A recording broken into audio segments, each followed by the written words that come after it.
أعوذ بالله من الشيطان الرجيم. بسم الله الرحمن الرحيم. كناب لبيلا جونغوتو كونتو فلانو نفاتو مومي يالونكو أمانك حلما ديوت منك تونيا نكاري فني كده موتمي يالون أكا تونيا نكاري ولبو مولتمين يالون يبقى الشيخ إمام عبد الله فاتي لدوكوج بارمبي على دان المالي أسيو جنف خير الناس من طال عمره وحسن عمله مول بي في سمانتي ولا مول تمي يالون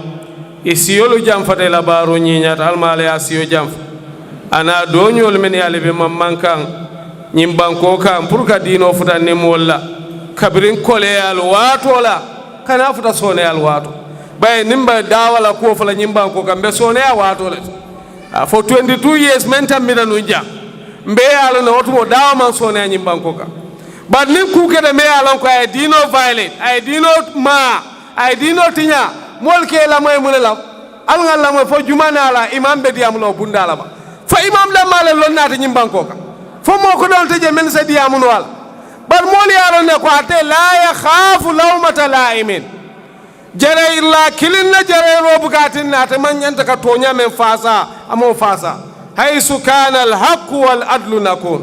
nartadi almauta wa na'ba annahu sukulala ko tonya tarada dawla nin tilimo be tarala hande be dunya la to doyala yen doya ani saya ngaso wala ba tonya nin tilimo tarada dawda be tarala almale ami abola nyama nyimbalu do ate sone ala no molbe la fila bar mol fana bete konna de ha han ala fo bo wala nyam ngo mem fo e molu de da ay molu samanan jam mol be balandi wo fo mol man so wo fo ma sudo nin tilo wala na ala kuolta e koyndi hani dino fo la ko ala be koyen in yakfur biha haula faqad wakkalna biha qauma laysu biha bikafirin nim modol balanda nyin dino la ala se modol ta e sonno ma fanne ay sonno mo tobende walta kala moldo men be ko di la dinol شيخ المعلمي بميكروفون إلى إمامنا فليتفضل مشكورا. بسم الله الرحمن الرحيم. الحمد لله رب العالمين وأشهد أن لا إله إلا الله وحده لا شريك له وأشهد أن محمدا عبد الله ورسوله بعثه الله بالحق بشيرا ونذيرا بين يدي الساعة من يطع الله ورسوله فقد رشد ومن يعص الله ورسوله فلا يضر إلا نفسه ولا يضر الله شيئا ثم أما بعد أيها الإخوة في الله ويا أيتها الأخوات السلام عليكم جميعا ورحمة الله وبركاته. نيو على تنتو كسالك لما صلى الله عليه وسلم بسنة جامان كنتم من كفو تامان ديكا سيونين تامان ديكا بن بعد ما كنتم فنان من كجالا فلوتي Ustaz Alhaji Sarr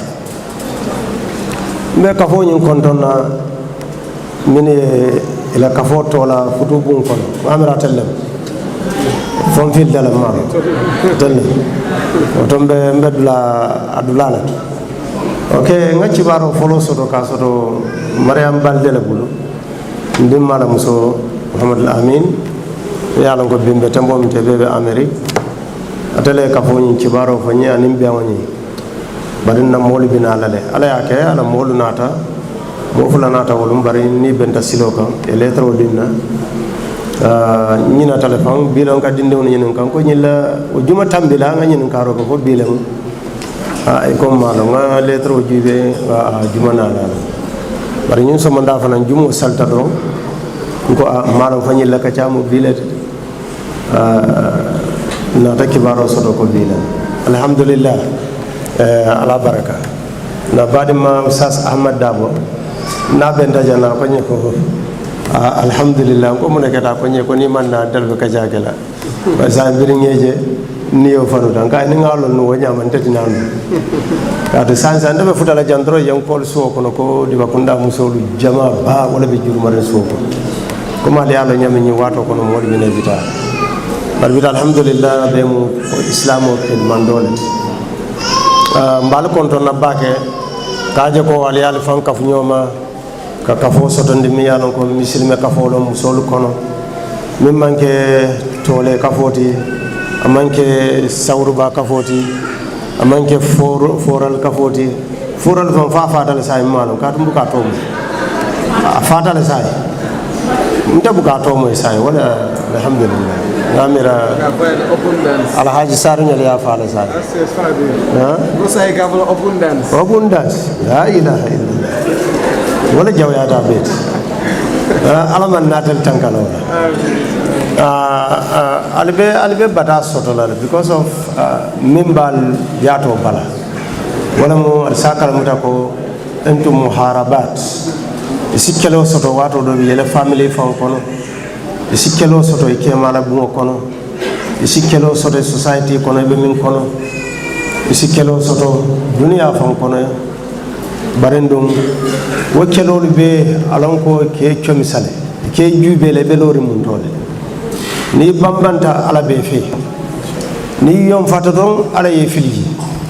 ina fen fenkete tous no laje bar alhamdulillah ko ale kacha min dina wala mu futunyo ma fulul hakot futunyo ma fulul hako folo nyimu hakolati islamo ye min di kewne muso bela ay mo futu ay min kan amanke ya kanundi minna farata ye min kan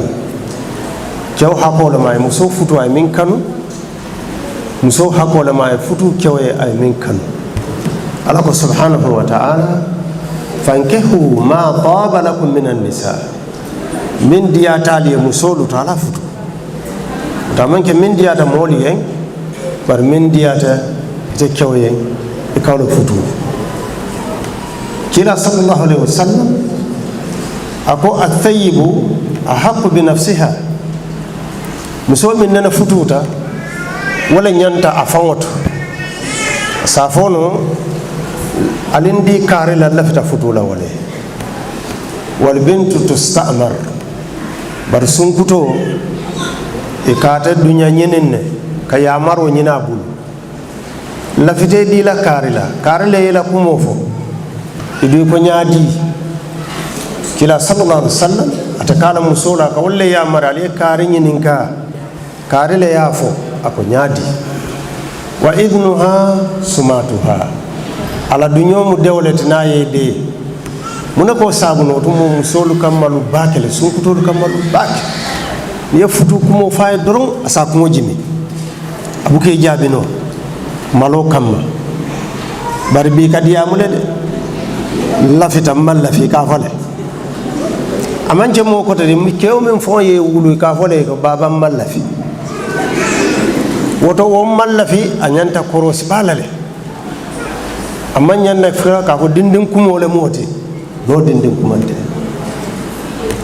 ni mo muso hakolet ay son kewto abe futu la mi katu atala kata futu ita fante adu kewnyanta hakilo tula baki musoto ala vitamin futula fandin kewdo ko akoni ko musoye ko lafitela ke futu akoy ko mallafila ako musole lafitela musoli beti ko munemu ako ko so muso nin fembe bula di adi aswala ako muso ka min foya moyola man diebul bar wala mun yinti ko mbarin ke ila fita musol la mi kanu ya kanu barinte mi kanu barin nyon jamala bije min si kanu mbarin ke ila fita musol la mi ya lon ko asi topotono ndete topotono la because mi kanu barin nyon bije le simil futuno ye kanu si topoto mbarin ke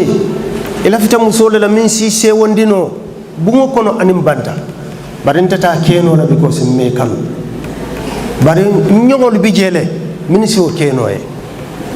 ako wole fisa musoti mi yalon koy la fitala amma hanya la molle la bang waranga ile fewle yatinna la fitela bang ayna futu ye luwolum ineni toro ineni ko ya so nyimo fulo jumale e kanu min koy birim ko fulo to man la fila woto wala ko nyanta korosilale lafta min fola jandoro wala mu alfalu silo dula long ay dang kana fontel nga ñin diŋo wulu min diya tanye wala beta abe wala kela baye ñi mobile o ñi min be bulu min diya te ya manche ko abo dam malake dobi je kabula la diya ñono male baye force min diya tate e kabula wala no fonte to ñata itale tamu yele ko do ba yasan bara manche ko ku diya tete ya be wala kela bari wato do biye min diya tate ite be wala kela sa be wala ñame dingo mi yawulu wana la hakkole sañi ka cew soto min lafita ka futu no muso soto min lafita ka futu ñim mo fulo ye ñooj ko ñoojoɓe kela ñaadi aman centel ka ñooje ñamen bi mobile ola ka snapchat warante chat solo mil be mobile o kono ban nun to aka ke ñamin dobi je kew bama wala ka muso ñinaay arabol ya ibarin kesi muso ñiniye ibama si muso ñiniye dobi je fanam fon because ibuke biti juna ibuka mabo juna dal yele television o jube albe si fali jela sunguti non ka taral dalale alla korda dala mol bije inya bela sunguti non le kata karam boto bari mantar full hijab ya jabiri wotembo nata ta fo amma bota isa fo no baye ko bar nun to dindin ka funti jang o dindin ndala fitala so ba sa ko tama bare bare musu sa fo ko ndel classmate do bije niyo je mu ma nyo nyimmalet ya jale bare ba sa fo ko mbara musu do bije waran sinyo do bije al muhim kuma la sutiya fe ni fana yo hamo soto albe wato le fola afana ya fo wala moliyen ay ni bayeta ni bare musulum bang aleta wo family konton puru ñim mo fulo si ñoje mili lafta futula ñoy wolumato ma ñoñim fanan abe den ka jangole dunna sano aya ko santi hanna ma biti trans do ñi nangam nunto nanen trans mbinkima ba fulanye alma alane malaba akonya gambia jang nunto tubabol le maroko no tala kodo nim muso na tata marseto aska feto fatale ta feto fato soto tala kodo tala wadala sinano wonta complainant ne transolaje askeno ay fensa babula la min kono otumo futuna fulo mun nanin trans bi e ko nanin trans o kanine bladol isafo non kolla non kon wala mu ko parlulu wala bututu tang anin buray wala mu bututu fula bututu tang anin fula safa non kon wonon kon e ka kuruwo firin wala le safa karla non kolla le mu biti futuna fulo yake nanin trans bal dol ka saji o kije dol ka nin so kije atuta molla adol be bul nyami ko futuna fulo mu sole tatin nan jammen bi jang wala mu ninga futuna fulo kanim foka bang ngana talan nyimu fal talati nyimu nal talati baddo bi je ke separately fa domoro anin na domoro wara ngamira wala mu faden ni kaba na sanke ya jele ado le mu wolti shari'a to wala mu futuna fulo nyin nin aliya janjang kadi abandi wala abin kolula mo kota wolu ngalon ko imadi la nyin kamma purke so ikadi la min kamma wolam ke kala mutandi ko kariye cew sotal nim bitiro sita musobita kemaya wo moolu wolle ka wuli ñin ɗo ɓe boolo naatila ñin ɗo ɓe paano naatila ñin ɗo ɓe kalero naatila ñin ɗo ɓe ñin naatila wo fewnu ni a fay ñoo kan a bukala fi kunna moto kiliŋo kono a ye tara futunafulo min janjantanu ye min diyate la ya janjan niŋ kon be fewnu sanna ye wo le la ata siila a ka ke ñooma koyo le kamma woto niŋ naata sunno fe nkana bala wola wo man fentiña sunno to futunafulo muso famaya muta a man fentiña sunno to anta wa maluka li abik ita ni ile nafulo be ifale tam ada be wala nyama anta wa maluka li ummik alaysa kadhalik na tar bala sembo warata dingo to fat man ahsana nas man ahaqqu nas bi husni suhbati qala ummuk thumma man qala ummuk thumma man qala ummuk thumma man qala abuk woto ba sembo warata je sinya saba ko konomaya anin famandengal wuluwo bata anin famandengal susundiro bata anin famandengal idan tamunala kadimo topoto mebi dobi je fanam bala sembo ka wara woto bari ndafsa min fala jagolemu futuna fulo nim banim fayata nkana ke problem ti katu nindingo bita futuola ibe min dilala wala siyata ye min tabul to ngamuta ko ya don ta la kodo lale be pare ye nana murundama murundu nyaala mi yalon ko wala nyiata oto musola hakole mo te pura e futuna fulo soto hannin ayatara kol nalemu wo fanan nyantanke nyininka ibe sonna futuna fulo nyaadi lela abe malom bam fa ko di malom bam kodo jellemu nyante ka muso nyininka wala fo musosi kew sono futuna fulo la bang nam sa sono kodo la le iko ila fitan na barngalon ko fentete bulu ita miskino leti ndadu la fitela dino le kan nyin kodo fele ye famma ko yalla na futu fate dala ba asida nyoma ko yo wodatal wata awanu alal birri wat taqwa alama mo kilim foto adum birri fanan maji ki fendo fije ko teke min be tammela pour kadi mbaya fom afanan be birri bala kono moro futata lan tanalul birra hatta tunfiqu mimma tuhibbun talibo la ka kulota lan tanalu gaye karamo alako ako lan tanalu talibo ko lan tanalu gaye karamo alafa ko lan tanalu lan tanalu man fasarno wala lota talibe do bije min tambita lan tanalu lanu akaye nyindula ni futata je ka fenno fo karamoye be min kela ay na tambi ako karamo nganne sa ko ton non fo turalo banga tura nganna tura dila ako lantanalu ay mira ako karamo ngandi muso dila kay birram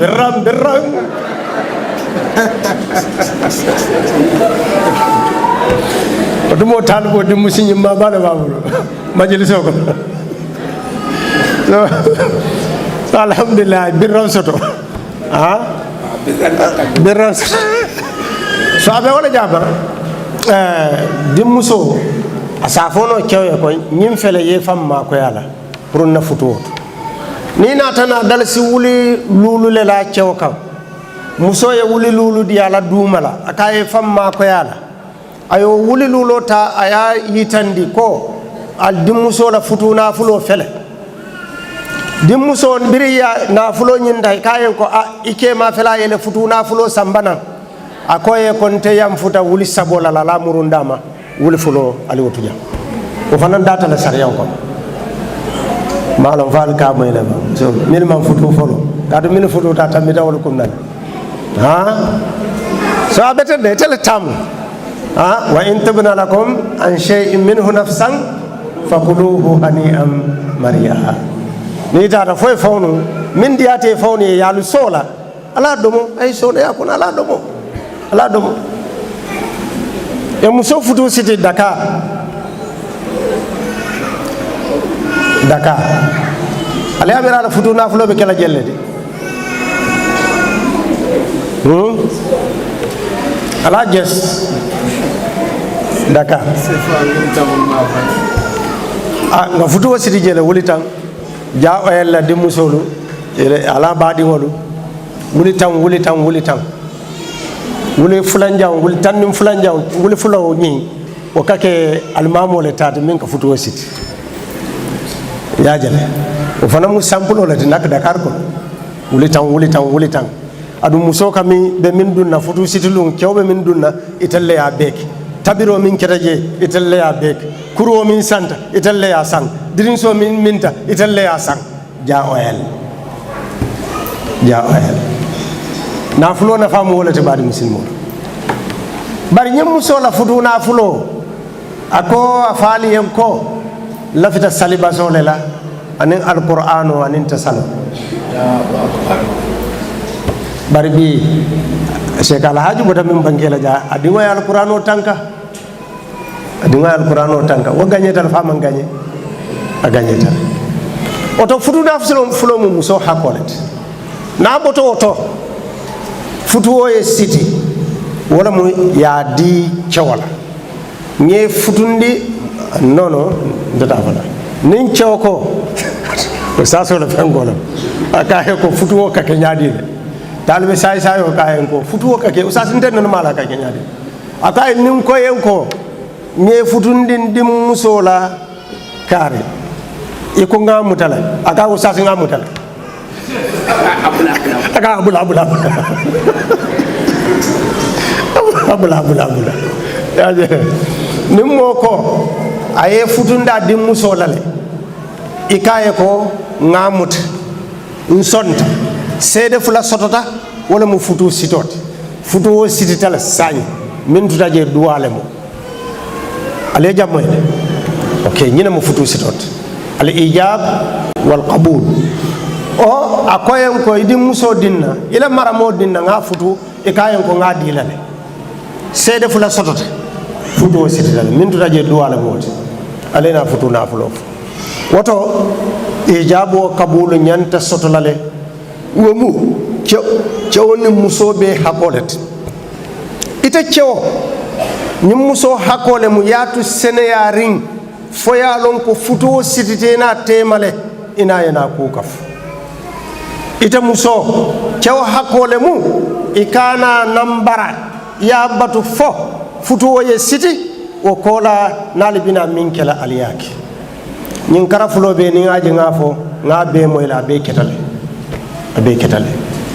cew ka kumbo because ay musole kono mandi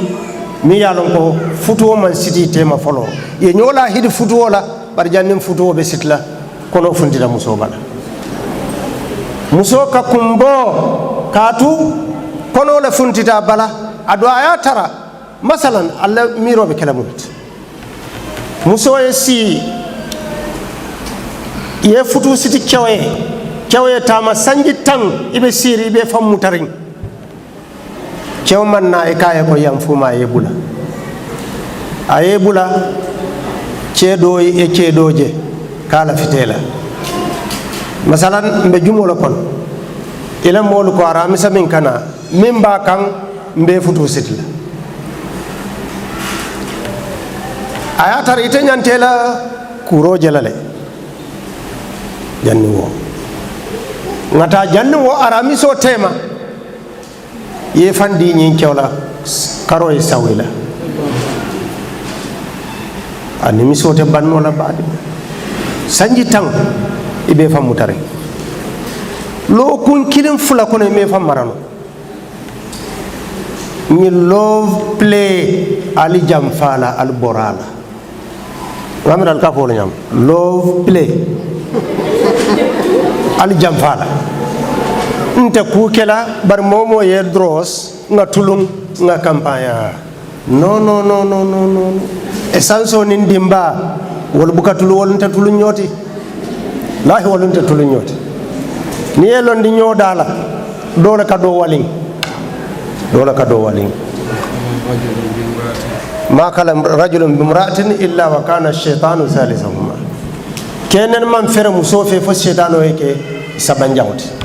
ale borala oto hakola mu ite dimmuso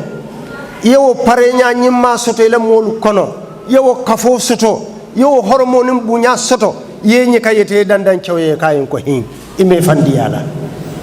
musol ka sapo wala cewla ni lummi wo cew kaye ko ite buka malu kaye o manñi ñete da kono min te buka malu ite wolone ta sadar ko ha aka dulala codaye cew dum fanan ko dula faham bakele ite cewaɓe wala ñama kane fan nondi a yatara wato ñimman sifolo yabuna nin muso tata yadiya cewla hakkole mum nam cew sa ay responsabilité le soto ay ñim muso bondi buŋole kono ama bondi bedo kan aɓe buŋo min kono a kela larawle kan woto naya nata a ɗumde buŋo kono ay larawdi yala belala min kan adiyata musole a fayen ko yiyam futema larawla sponco landi ɗuma ngallaka o muso hakkolet mbajo fene ngallaka muso hakkolem baso fene ngallaka muso hakkolem na sontala doron problème tije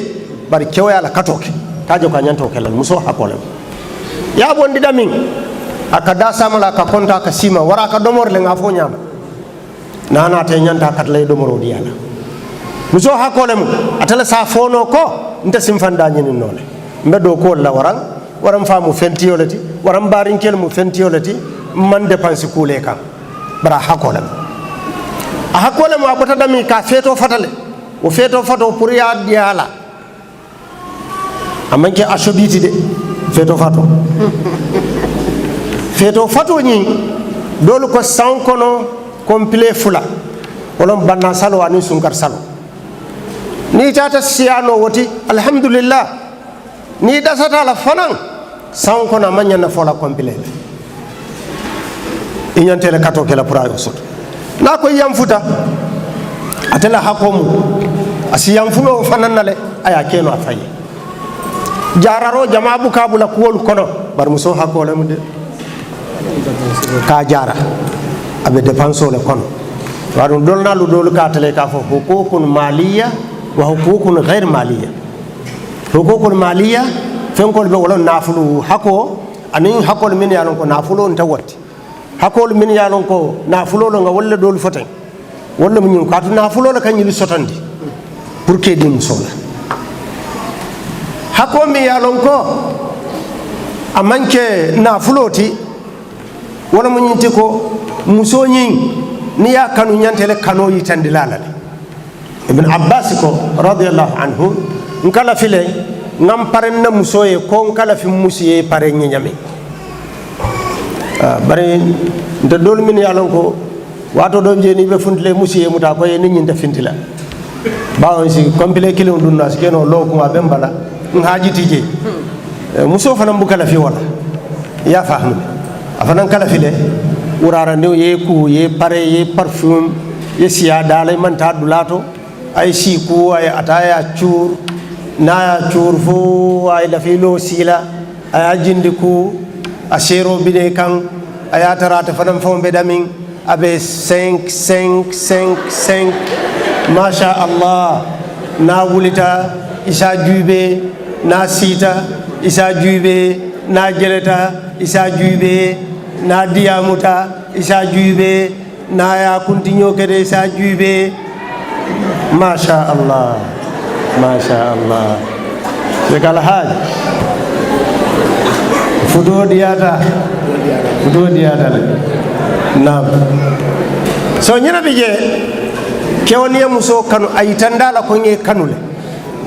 muso ni kew kanu ay tandala ko nge kanule alkana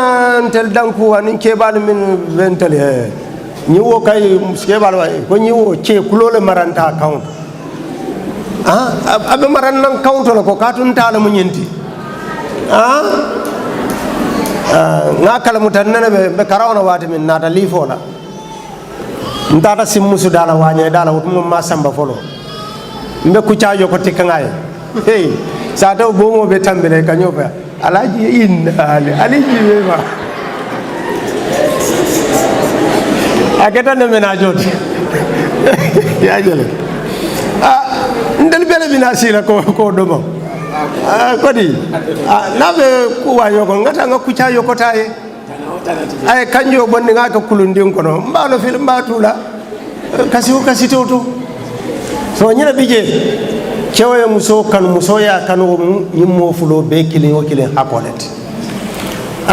cewoye muso horma musoya horma ñimmu mo fulo hukuku mutabadala bainal isnain cewoye muso topoto musoye kew topoto a fanan mu hukuku mutabadala mbenga lon ko momin bulo ka futa ko kono a doyatale to ñante ba nanun to kebalu malo be to ñawo ñang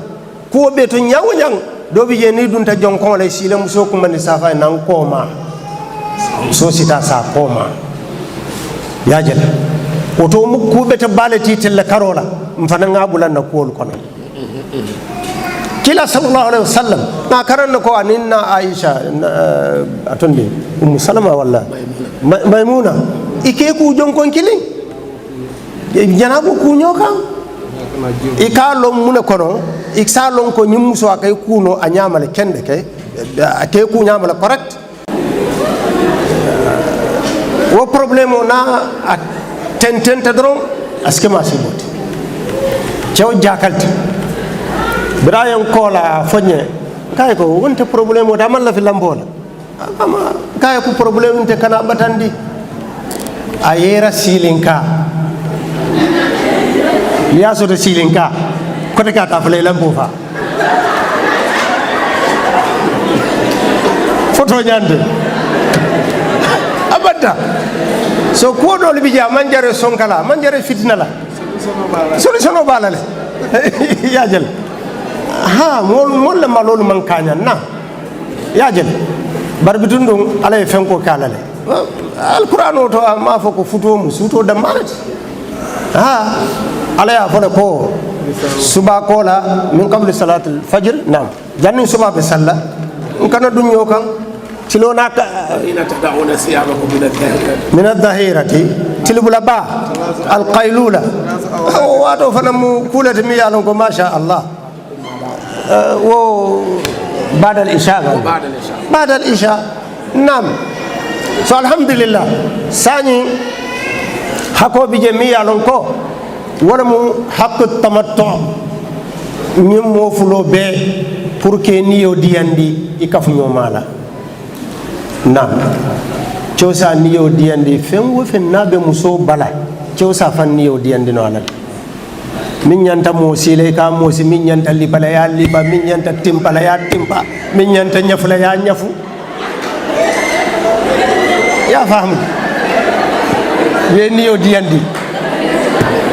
ya faham fulanjang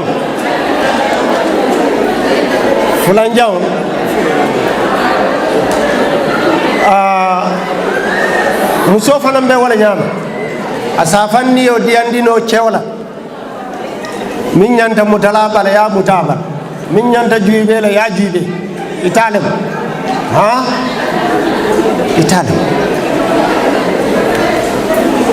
hadith on bi kila sallallahu alaihi wasallam ad-dunya mata' wa khairu mata'iha al-mar'atu as-salihah idha nadarta ilayha asarratik wa idha amartaha ata'atik وإذا غبت عنها حفظتك في نفسها ومالك دنيا مندي يا فدت اني دي افهم بي بتما مسكندو amuntani mole ya nyen ka kila jumalati sallallahu alaihi wasallam ko musikendo wala musoti ni ya jube doro asise wondi asarratik ama foko tusarru ni ya jube sisewo ako ni ya jube asise wondi wala musoti ni ya jube dora nyakulo ka flash ay flash ni ya jube ay muñi inya koto ay cingo mo nyima koy pet ha na fenke da ay muru ay wuli do man di nya koto ay ta do man da ay muru nan koma ay sewondi ni ya jube asi sewondi kila la banke sallallahu alaihi wasallam ni ya mari asile ya marumut min ala soko man kilin ni tije a safan mara aya famuta min no musu kennote cewo fana mbeten ne amance doron ko ceeba kamin fo banko do kan Gambia jang na ka funyo do lew fo akoy be sirim banta bate be kacala ibe musol la ko kono ceeba do ko muso den musu ka kaca ani muske ba do la tambo tembeta akay fafa fo lol lemu ceeba ya ko bula wuto flote ina wandi talibe kacala ko ni talte kacala umuma sibole muso hakole mu ina ka kaca ika jela fe ika min fo rabul la fenko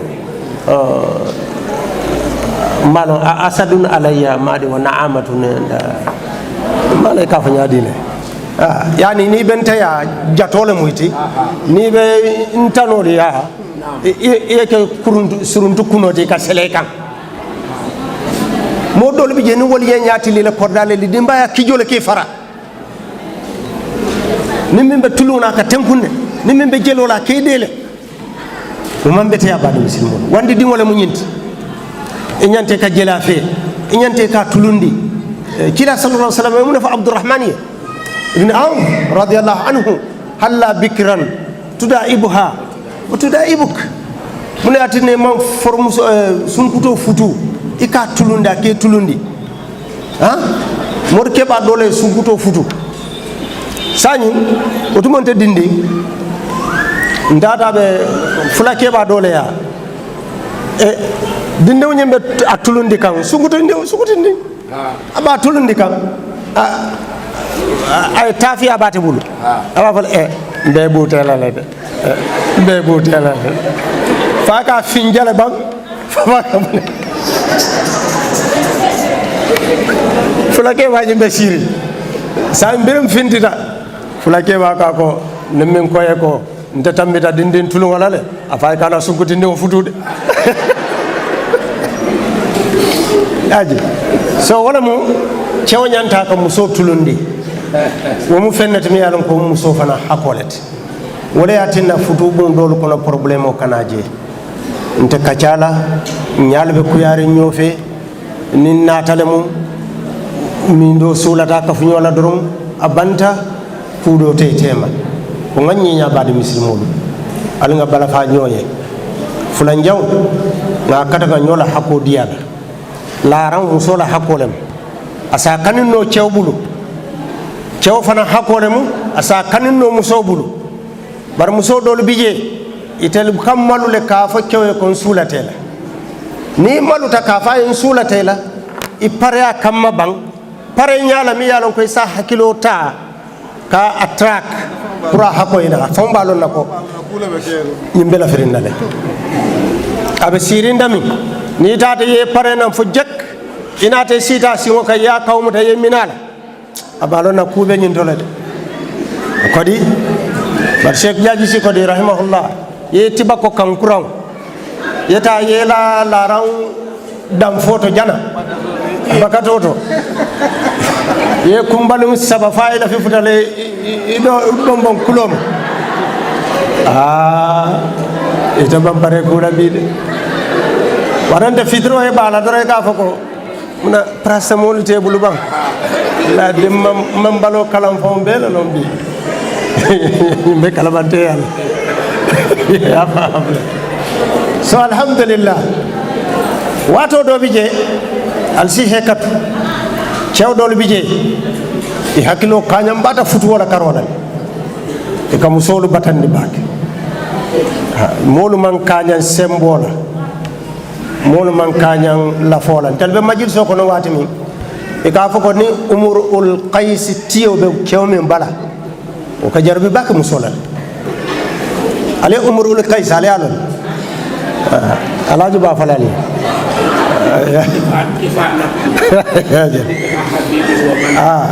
me ye sunkutu taworo dundi bungola jibuloto ayetara jibuloleto sunkutu tawora be dundi bunna e gay ko umrul qais momu kam so dundi bonne man subo faaye ala nyon ko mo faa ko e kala jal aɓe selere min kan ha almuhim muso mi aje mbeñum fala ɗol ka wo siile bar muna ka kele probléme oti itete kew kanin na fana ye kanin na ye kanin ni ɓe fan dilala iniyoɓe kuyarin aɓe kuyariya mantar diyariye ni ye fan diyala i furema ye tarabul ni yaje damin matatale jema so wo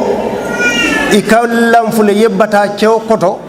maybe si bo janne yeta fo wespil ye muru nan cew bala do ko wala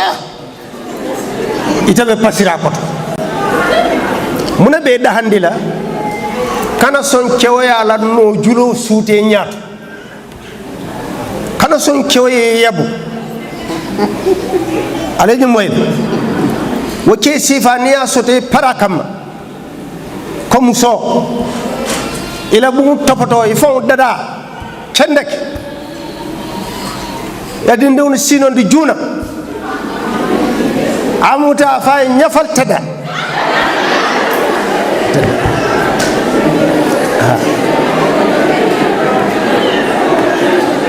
amuta ya topoto cendek naka bita afaye kata mun tole ni yow muta kamma ibe da hala ila futuo si diya ila bun kono si tenku nga la ñola wo fanam mbela hakolet siko na dum ta futuo ko na tinyata ike may min foye lala e musuma e min foye lala kiliya abete ata baray dan dulala soto akuramma aka futu jamale lanjo ike hanniyanu momoy diya mola telefono to ila fitalol anin jumala ka diyam e musma wo nyam wara na parete ka fay ko jumalam wonte le business na ma min foye kana nyinin ka nin jumala ka diyam ngay bolem ike pare diyam mola do ka fay jumala ke ko wallah ma ri ko nyaati ako nyaati e musma e pare telefono le ka fay nin jumala ka diyam ngay bolem badu simo warante ita jonkon la doron yala telefono mute ika finga ika jubbe la tasalu an ashiya in tubda lakum tasubukum kana fenyinin ka niya foye atita diale aliyali kelle telefono lu bula keli yalla telefono lu bula momo ni fan son telefono la ngala nyola wala makunota nin sikata nyola droite beteya so alhamdulillah ngalon ko wato tatale l'école bije sewo tale abete bannola mba labanna dami wala mu cewla hakka kilimo wala mu ya maroti cewla ya maro kuma ya ta nani alala ya maro man fata anin kilata man fata sallallahu alaihi wasallam wa ya maro no ma pour ya kayro soto yedaha ikaka complain yemin nyini ma sota bulu atuje kaka complain iko giso kanabo giso kakabo la taghdab giso kakabo diyamo kono hanni kam fata jele akata ye fan jelendi kewbe wala nyama bar muso ni ye ke muta ko ila fita idin kewo musuma ya muta nyamin inata problem satala kewo ke fanan ni ye musu muta ko ila fita idin muso ke ma ya muta nyamin inata problem satala ningo ke inshallah be si kayro soto صلى الله على نبينا محمد وآله وصحبه أجمعين. شكرا جزيلا إمام وخطيب الله صلى الله عليه وسلم. زادك الله حرصا وشدد خطاك إن شاء الله. آمين. إمام والإمام منكم إلى من يوجد أما ليكون إمام إلى كيف لنا إمام. ɓe laari wala ñaama doron komin hakkolu siyata bari waato e men ndiyala a yollel bonni ñe ñooto ka bonni jama baato inchallah mbe ala dan nafa ala sen mbe notindala nin men ka baara alamali e to aka nin men maalo wo ñaama koye ñanta kake e fana sa kalamuto o ñaama be mabe la kendol be tentula kalbe jayi amale menta ben ngamen be moy jang na la kuta isalo ala la menta be olati nane silo fota nyoko isalo botan to lebulu ani setan na marsalo asen na junubul kafar almale barako ke kafonyinto ale mabe nga benjan sinya jama jamawlu wala me molu dani la dukare nimmen damantara nyi futu bon kafo kono alfana yakata le dunje kado dino kidi man dolem dino de malem dino fasalem yin kamma ko isaje ko society se betea ni musol betea dala ta ko la society be betea la ni mo man sodo do e bay la society be tinyala almale nal be so men tabe wala subhanakallahumma wa bihamdika ashhadu an la ilaha illa ant astaghfiruka wa atubu ilayk